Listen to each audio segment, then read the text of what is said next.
In today's video, we're going to break down the most common short and long-term side effects of the GLP-1 drugs like Mounjaro or Tirzepatide or Ozempic, Semaglutide. We're going to talk about why they happen, how to manage them, and we're going to talk about how you can stay on track without sacrificing your health or quality of life and getting the most out of the drug and optimizing the positive effects and minimizing and getting as little of the negative side effects as we can. I'm Justin from Health Made Clear. GLP-1 drugs have revolutionized weight loss. For GLP-1s, the most common drugs were fat burners or thermogenics. And you've always been told that weight loss is calories in versus calories out. And that still is true. The thermogenics, like your hydroxycut, elites, those kind of things, the way they worked by increasing your calorie expenditure, they would give you a fever, they would make you sweat, kind of feel terrible, make you feel jittery, make you feel like you're methed out, that kind of stuff. They worked, but they didn't work great. GLP-1 drugs, and the ones that I talked about in the first part of the video, they work on the calories inside. So they are the strongest appetite suppressant known to man at this point, as far as I can tell. And because they suppress the appetite, they have some very obvious, side effects. And so I thought we would talk about them. Let's assume that you've already made the choice to take these medications. This is not to talk you out of it. This is just to talk about what these medications can do because of how they work, obvious side effects that they're going to have, and ways that we can mitigate them. I want to talk about this drug as it is portrayed in the media. A lot of people will say that GLP-1s are cheating. Who are you competing against? It's only cheating if you're doing it in a competition against somebody else. If you're just doing it to lose weight and get healthier, the purists will say that you're cheating because you didn't do it the way that they did it, but it's not cheating. Just do what you got to do to get there, but don't be stupid when you do it. It's really important that you remember that they are not cheating. I'm going to break this up into short-term side effects and then long-term side effects first. So the short-term side effects, the most common one is nausea. Why do we get nausea? It's because GLP-1s slow gastric emptying and they affect appetite centers in the brain. So they literally slow how quickly that food in your stomach moves out of your stomach. And if you have a bunch of stuff sitting in your stomach for a long period of time, it will give you nausea. That is how this works. Oftentimes people feel the nausea the most when they first start the drug, the day of their weekly injection, and if they eat too much. So how do we prevent the nausea? Start with a low dose of the drug as much as you can. Eat smaller meals more frequently if you can. Bland meals like crackers, bananas, the brat diet. Avoid greasy or spicy foods or strong smelling foods. Spicy foods that are hot and not moving could make you have some pretty bad stomach upset. And then if that's not working, you can try natural remedies like ginger or mint for relief. Some people will do the prescription Zofran medications.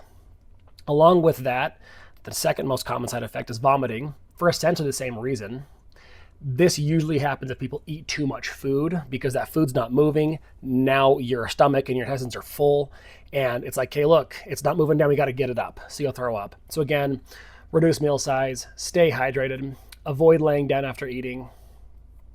Third most common side effect, diarrhea. It's because of that intestinal motility and secretion of fluid and that kind of into the intestines to get things to move. Because it's not moving and it should be, so your body is trying to get it out. More or less with this, if you're doing all the things to treat the nausea, you just need to avoid things to worsen the diarrhea. So it'd be avoiding dairy, avoiding caffeine, because that can have a bowel stimulant effect in some people, avoiding sugar alcohols, because that can overstimulate. And when I said avoid caffeine, I think I really mostly just mean avoid coffee, because that does have a stimulant effect. Drink water in small sips, don't drink tons. And then temporarily, this being the key word, reduce your fiber intake. You're going to need fiber, but in the short period of time where you're getting used to these side effects, reducing fiber is okay. Some people are unlucky and they get constipation, again, because that stuff is going through the intestinal tract slowly. And it's kind of the opposite. So we're going to increase our fiber and our water intake. We're going to encourage you to get up, move around. That is the best way to get your bowels to start working, is to get up and start moving. Movement seems to get everything into place like it ought to be. It's really good for you. You should definitely do it more. Stool softeners if you need it. And another side effect of them, which is one that we want, but in some people it's too much, is appetite suppression. Why is that? It's because the GLP-1 acts on the hunger receptors in the brain. It literally targets those brain satiety centers, which are the things that make you hungry, and it just crushes them, makes them they don't want to eat. That's why they're so effective. Duh. And that's the intended effect. So one thing that I see people do, and we'll get into this in the long-term side effects, is that because they don't feel like eating, when they do decide to eat, they want to eat things that taste good and that make them feel good. And so they'll just usually eat a bunch of garbage food, like gummy worms, sweets, snacks. That seems like it's a good idea because you want to enjoy it, but also you're gonna get malnourished if you just eat shitty food all the time and you don't do anything for your health in the long term. You need to prioritize healthy foods. You need to prioritize protein. Don't skip meals. You should be hitting your protein goals. You should be hitting dairy. We'll get into it more in the long-term side effect as to why. And then finally, one that's just kind of annoying, short-term side effect, people will get site reactions. Basically, put the needle in there, inject it, you get a boo-boo right here, you feel terrible. Well, duh, you got a shot, that'll go away. Band-Aids, NSAIDs if you want them, topicals, you just gotta grow up and deal with it. Don't be dirty when you inject it in there. It could be that you're just not cleaning yourself off very well and you're injecting it in there and it's just causing an infection. What I'm more excited to talk about is the long-term side effects. So long-term side effects mitigation, muscle loss. Why is that? Well, up to 39% of the weight loss can be muscle loss. I think generally it's considered lean body mass, which is both bone and muscle.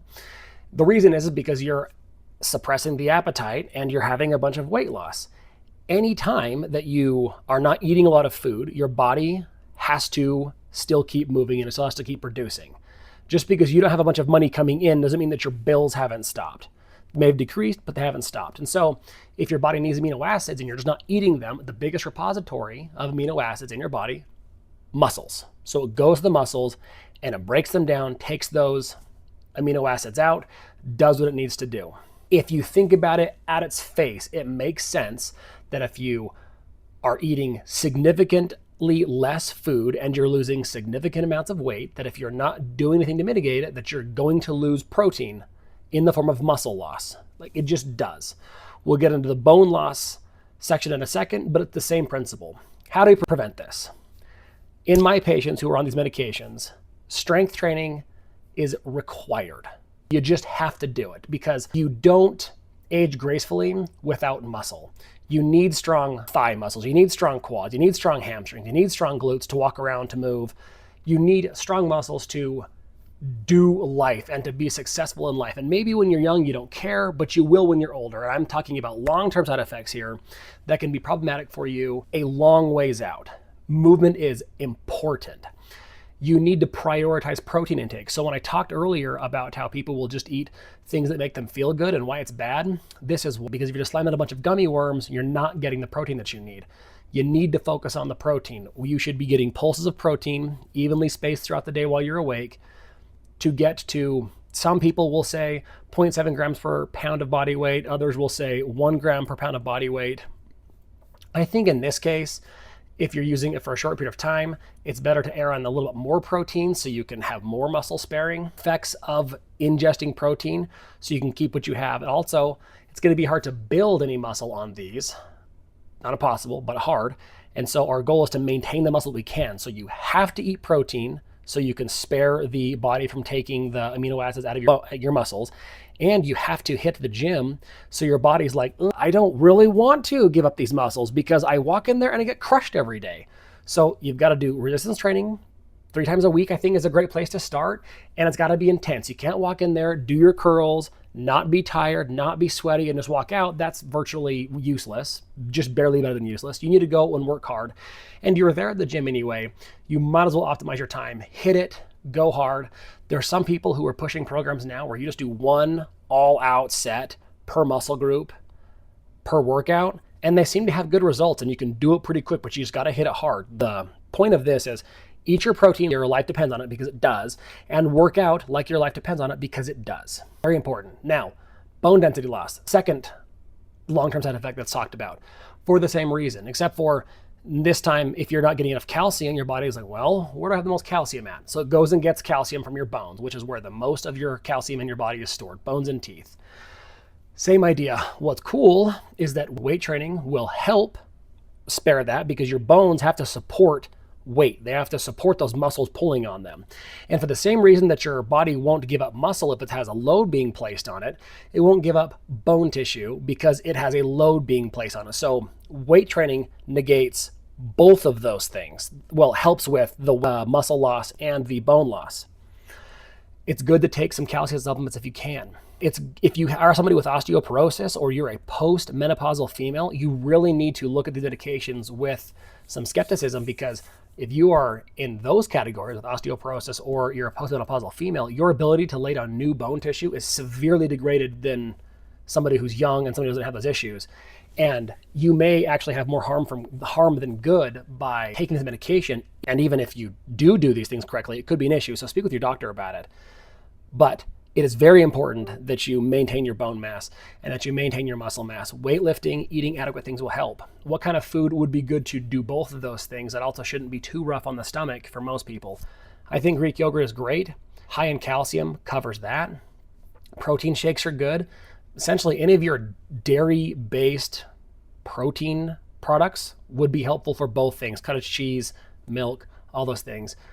But beyond that, you still just need to be eating a healthy diet. Calcium supplements are great. Whey protein shakes are great for these two things.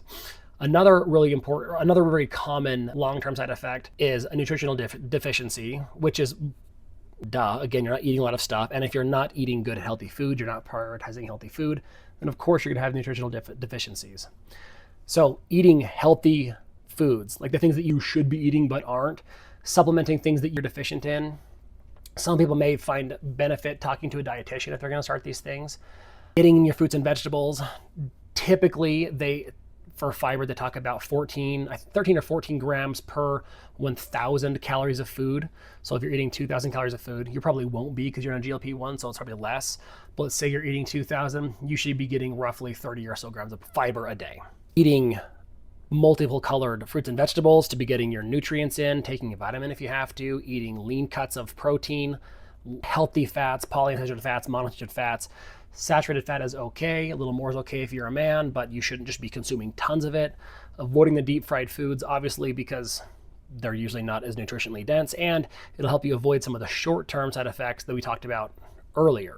Other things that this can cause that are not as common are pancreatitis. This is because GLP-1s overstimulate pancreatic cells, leading to inflammation in rare cases. That more or less, if you get a bunch of abdominal pain, go see your doctor. It's a big deal. Gallbladder issues, again, rapid weight loss after bile composition, increasing gallstone risk. The idea with this is you don't want to do it so you're losing so much weight so fast. That is the main culprit of the gallbladder issues.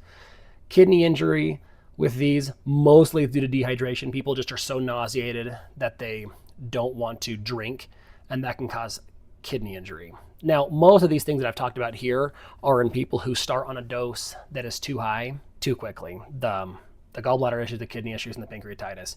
If you are doing it like you're supposed to be, starting with a low dose, working your way up as needed when weight loss slows down, you're going to reduce the risk of getting a lot of these issues. I think it's best practice, just in general, to start on the lowest dose of the medication and maintain it for as long as you can with a relatively steady, modest weight loss goal a week. So 0.5 to 1% of your body weight per week, I think, is a great place to be. The current recommendation by the manufacturers, maybe because they want to sell you more, is to ramp you up really quick. That makes side effects worse, both short and long term, gets their money in their pocketbook, and frankly can put you at a little bit increased risk.